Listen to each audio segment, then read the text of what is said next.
Hello everyone, welcome to C A जुटेल्स। तो आज हम कवर करेंगे कुछ और extra questions of SA 500 and not just that, हम ये भी देखेंगे आईसीएआई कैसे मार्क्स अलॉट करता है। So this is part 2 of extra questions. अगर आपको पार्ट 1 देखना है तो वो चैनल पे अवेलेबल है। सो टिल नाउ हमने एसए 500 के कंसेप्ट्स कवर कर लिए, क्वेश्चंस हमने कवर कर लिए फ्रॉम आरटीपी, पास्ट एग्जाम और कुछ एक्स्ट्रा क्वेश्चंस भी हमने कवर कर लिए। तो आप चैनल पे जाके प्लेलिस्ट है एक टॉपिक वाइज क्वेश्चंस की, वो आप विजिट कर सकते हो। So let's start. तो हमारा फर्स्ट मतलब फिफ्थ क्वेश्चन है कि explain the factors that influence the reliability of audit evidence due to which the certain types of evidence are generally considered more reliable than others. तो अगर आपको याद आ रहा होगा, रिलेवेंस एंड रिलायबिलिटी की कंसेप्ट हमने कवर कर ली थी कंसेप्ट वाले वीडियो में।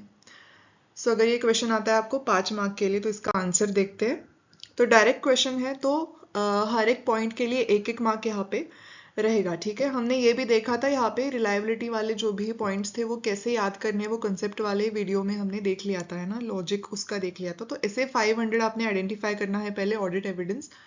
उसमें क्या लिखा हुआ है, एज पर ऐसे 500 the reliability of information to be used as audit evidence is influenced by its source, nature and the circumstances under which it is obtained, including controls over its preparation and maintenance, right? Source, nature and circumstances. फिर आते हैं factors पे। ठीक है, तो factors पे first है, अगर हमने independent sources outside the entity से अगर ऑडिट एविडेंस ऑब्टेन किया तो उसकी रिलायबिलिटी बढ़ती है ऑब्वियसली, है ना, more than internal, more than inside the entity, right. Second है, उसके ऊपर जो भी कंट्रोल्स है वो अगर इफेक्टिव है, उसके प्रिपरेशन के ऊपर के जो भी कंट्रोल्स है ऑडिट एविडेंस के, तो वो अगर इफेक्टिव है तो इन दैट केस रिलायबिलिटी बढ़ जाती है।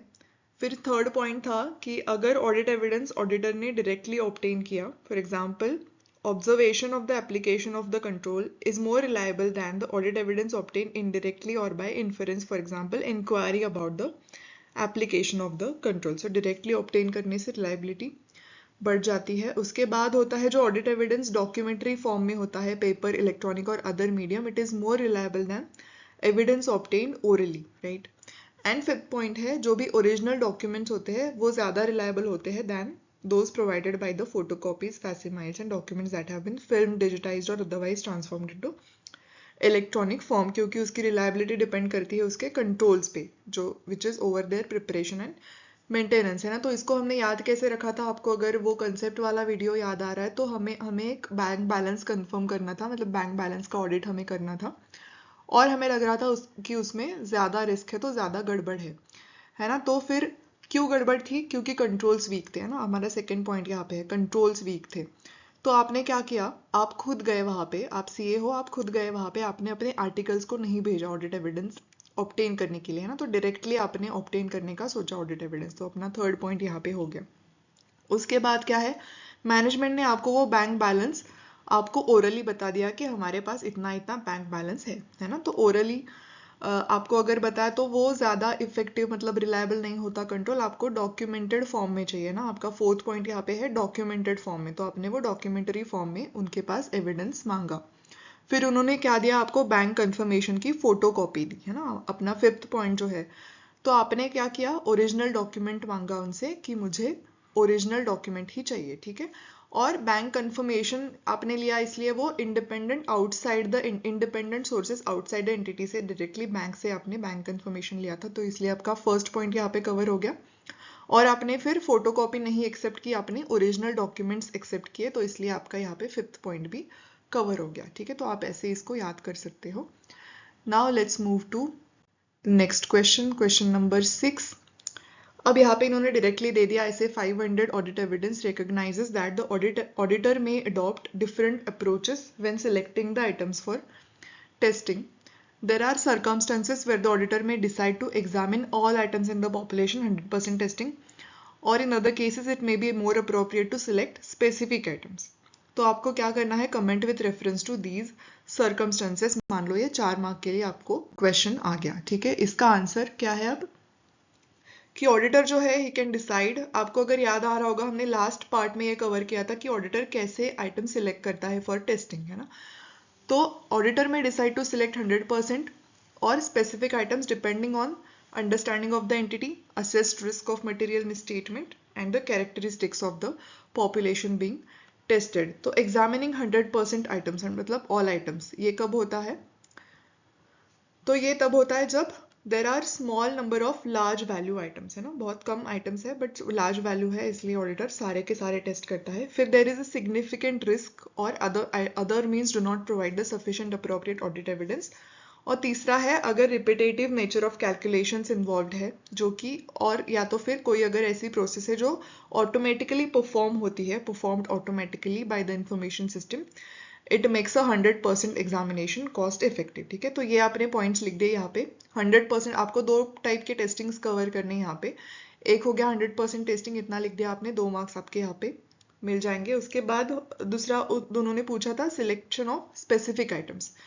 तो ये क्या है, ये कब करता है ऑडिटर? जब हाई वैल्यू एंड की आइटम्स है, जैसे कि बहुत बड़ी पॉपुलेशन है लेकिन उसमें कुछ की आइटम्स लग रहे हैं, कुछ हाई वैल्यू आइटम्स लग रहे हैं, तो वो स्पेसिफिकली सिलेक्ट कर सकता है. जैसे कि items that are suspicious, unusual, particularly risk prone or that have a history of error.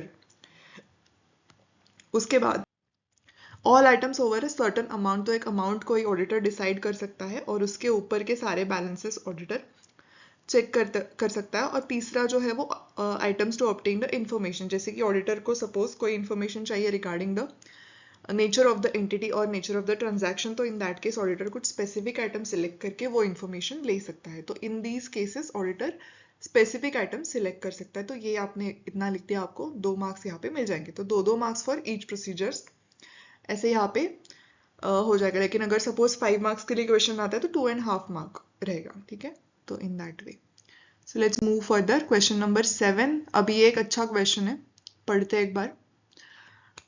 Mr. Shreyansh, while performing the audit of Red Rock and Silver Sand Limited, which was involved in phosphorus mining, decided to appoint an auditor's expert for the valuation of environmental liabilities and site cleanup costs. So Shreyansh जो auditor है उसने auditor expert एक appoint किया है.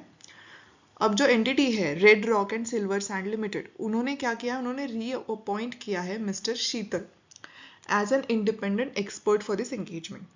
For the last 5 years, management has been reappointing Mr. Sheetal. तो यहाँ पे 2 experts है, एक auditor का expert है फर्स्ट पैरा में, सेकेंड पैरा में जो है वो मैनेजमेंट का एक्सपर्ट है. उसको रीअपॉइंट किया है, मतलब क्या, रीअपॉइंट मतलब मैनेजमेंट ने उसको एम्प्लॉय किया है ना. तो he is the internal expert. तो मिस्टर शीतल ने क्या किया, एनवायरमेंटल लाइबिलिटीज कैलकुलेट किए सारे, और जो भी प्रोविजन उसने बताई वो प्रोविजन मैनेजमेंट ने एक्सेप्ट कर ली. अब जो श्रेयांश है उन्होंने इंक्वायरी कर ली with management regarding this provision, और फिर उसका ये ओपिनियन है कि जो एक्सपर्ट जो है इनका, जो शीतल है, उसकी ऑब्जेक्टिविटी पे मैं क्वेश्चन नहीं करूंगा because he was appointed by the management as their expert. So there is no need to raise a question on the objectivity. लेकिन अब जो पार्टनर है, ऑडिट पार्टनर है, वो बोलता है कि नहीं, आपको इवेल्युएट करनी पड़ेगी objectivity of the expert engaged by the entity irrespective of the fact that he was appointed as the independent expert. तो आपको गाइड करना है ऑडिट पार्टनर को एंड मिस्टर श्रेयांश को regarding the evaluation of the objectivity. तो इस question में आपको कंफ्यूज करने के लिए उन्होंने फर्स्ट पैरा में ऑडिटर्स एक्सपर्ट का नाम ले लिया, लेकिन अपना क्वेश्चन जो है वो बेसिकली किस चीज पे है, मैनेजमेंट एक्सपर्ट के बेसिस पे है ना. तो आपका मेन क्वेश्चन जो है वो सेकेंड पैराग्राफ से स्टार्ट होता है. तो आप भी एग्जाम में क्या करना, एग्जाम में जब आप क्वेश्चन पहली बार पढ़ोगे आप अंडरलाइन करते जाना. जैसे मैंने यहाँ पे हाईलाइट किया है मेन पार्ट्स को, इंपॉर्टेंट टर्म्स को, तो वैसे ही आप क्वेश्चन में एग्जाम में क्वेश्चन पढ़ते हुए भी ऐसे इंपॉर्टेंट पार्ट्स जो आपको लगते हैं उसको आप अंडरलाइन कर लो. इसकी वजह से क्या होगा कि आप वो क्वेश्चन को ब्रेक डाउन कर पाओगे एंड यू विल नो कि what is the exact expectation from this question. तो यहाँ पे हमें पता चल गया कि हमें मैनेजमेंट एक्सपर्ट की ऑब्जेक्टिविटी इवैल्यूएट करनी है. ठीक है, सो इसका आंसर देखते हैं. अब ये क्वेश्चन आता है 5 मार्क्स के लिए. तो आंसर में क्या है कि जैसे 500 आपने आइडेंटिफाई कर लिया, ऐसे 500 ऑडिट एविडेंस, तो उसमें आपने मैनेजमेंट एक्सपर्ट भी आइडेंटिफाई कर लिया यहाँ पे, है ना. आपका क्वेश्चन किसके ऊपर पूछा गया है वो भी आपने आइडेंटिफाई यहाँ पे कर लिया, मैनेजमेंट एक्सपर्ट. तो आपको फर्स्ट काम आपका क्या है, इवैल्यूएट करना है कॉम्पिटेंस, कैपेबिलिटी, ऑब्जेक्टिविटी. लेकिन क्वेश्चन में डायरेक्टली ही पूछा है आपसे कि ऑब्जेक्टिविटी इवैल्यूएट करो, तो आपको डायरेक्टली ऑब्जेक्टिविटी के ऊपर बोलना है अभी. तो ऑब्जेक्टिविटी थ्रेटन करने वाले ऐसे सर्कमस्टेंसेस कौन से होते हैं. फॉर एग्जांपल ये सारे थ्रेट्स होते हैं, right? Self interest, advocacy, self review, intimidation. तो आपने अगर इतने थ्रेट्स लिख दिए, राइट, तो जो भी ऑब्जेक्टिविटी को हैम्पर करेंगे वो ऐसे 5 थ्रेट्स अगर आपने लिख दिए, आपको यहाँ पे 1 मार्क मिल जाना चाहिए यहाँ पे। और आपने इसे भी करेक्टली आइडेंटिफाई किया है।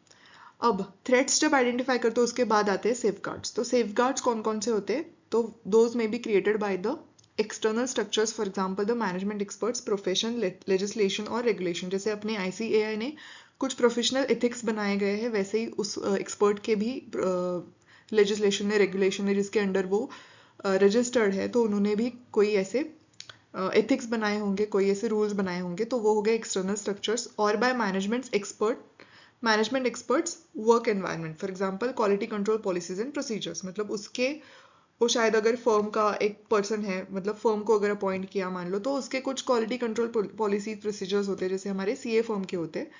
तो ये दोनों सेफगार्ड्स होते हैं यहाँ पे। तो थ्रेट आइडेंटिफाई किया, 1 मार्क मिल गया। सेफगार्ड्स आइडेंटिफाई कर लिया आपने, यहाँ पे भी आपको 1 मार्क यहाँ पे मिल जाएगा। अब जो सेफगार्ड्स होते हैं, they cannot eliminate all threats to the management experts objectivity. Threats such as, अगर आपने यहाँ पे क्या हुआ है कि जो भी एक्सपर्ट है उसको मैनेजमेंट ने एम्प्लॉय किया है, राइट, रीअपॉइंट भी किया है। तो यहाँ पे कौन सा थ्रेट आ रहा है यहाँ पे? एक तो यहाँ पे इंटिमिडेशन थ्रेट आ गया, क्योंकि मैनेजमेंट ने उसको एम्प्लॉय किया, राइट।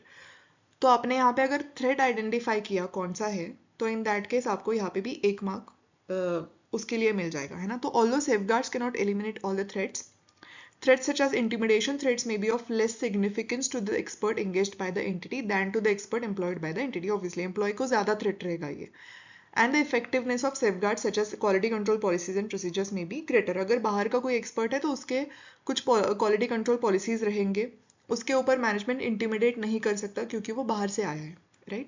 तो because the threat to objectivity created by being an employee of the entity will always be present, an expert employed by the entity cannot ordinarily be regarded as being more likely to be objective than other employees of the entity. है तो वो employee ही, तो बाकी के employees जैसे ही वो behave करेगा most probably, तो उसको हम ऐसे नहीं मान सकते कि just because he is the expert तो वो बाकी एम्प्लॉयज से ज़्यादा ऑब्जेक्टिव होगा, ऐसे हम मान नहीं सकते, राइट। तो इतना आपने आइडेंटिफाई कर दिया। तो ये थ्रेट है यहाँ पे पर्टिकुलरली, ये मिस्टर शीतल को।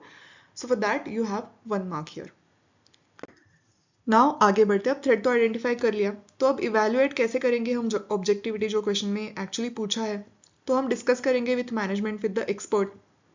क्या डिस्कस करेंगे? The interest and relationships that may create threats to the expert's objectivity and any applicable safeguards including any professional requirements that apply to the expert. तो वही हम जो हमने पहले पढ़ा था, वही हम उसको पूछेंगे कि कोई ऐसे प्रोफेशनल रिक्वायरमेंट्स है क्या, to evaluate the safeguards are adequate. अब ऐसे कौन से इंटरेस्ट एंड रिलेशनशिप्स के बारे में हम पूछेंगे जो कि थ्रेड्स क्रिएट कर सकते हैं? तो उसमें होते हैं फाइनेंशियल इंटरेस्ट, उसमें होते हैं business and personal relationships, and उसमें होते हैं प्रोविजन ऑफ अदर सर्विसेज। इतना आपने मेंशन कर लिया, आपको यहाँ पे भी 1 मार्क मिल जाएगा, क्योंकि आपने इंटरेस्ट एंड रिलेशनशिप्स ऐसे आइडेंटिफाई कर लिए जो थ्रेड्स बना सकते हैं, राइट। अब आते हैं कंक्लूजन की तरफ, जो हमारा क्वेश्चन में हमें पूछा है। तो वो भी आप अगर कंक्लूजन करेक्टली दे देते हो तो आपको यहाँ पे भी 1 मार्क मिल जाना चाहिए। तो कंक्लूजन क्या है? इन द करंट केस, इस कंपनी ने रीअपॉइंट किया है मिस्टर शीतल को for the engagement of independent expert. The audit team was of the, मतलब ये पूरा उन्होंने क्वेश्चन में जो भी बताया गया है वो लिखा है। Audit team was of the opinion कि उसके ऑब्जेक्टिविटी के ऊपर हम क्वेश्चन नहीं कर सकते, लेकिन ऑडिट पार्टनर का ऐसे व्यू था कि हमें करनी चाहिए इवैल्यूएट। तो an expert appointed by the entity cannot ordinarily be regarded as the being more likely to be objective than other employees of the entity, जो हमने पहले आइडेंटिफाई कर लिया था, है ना, लास्ट पैरा में।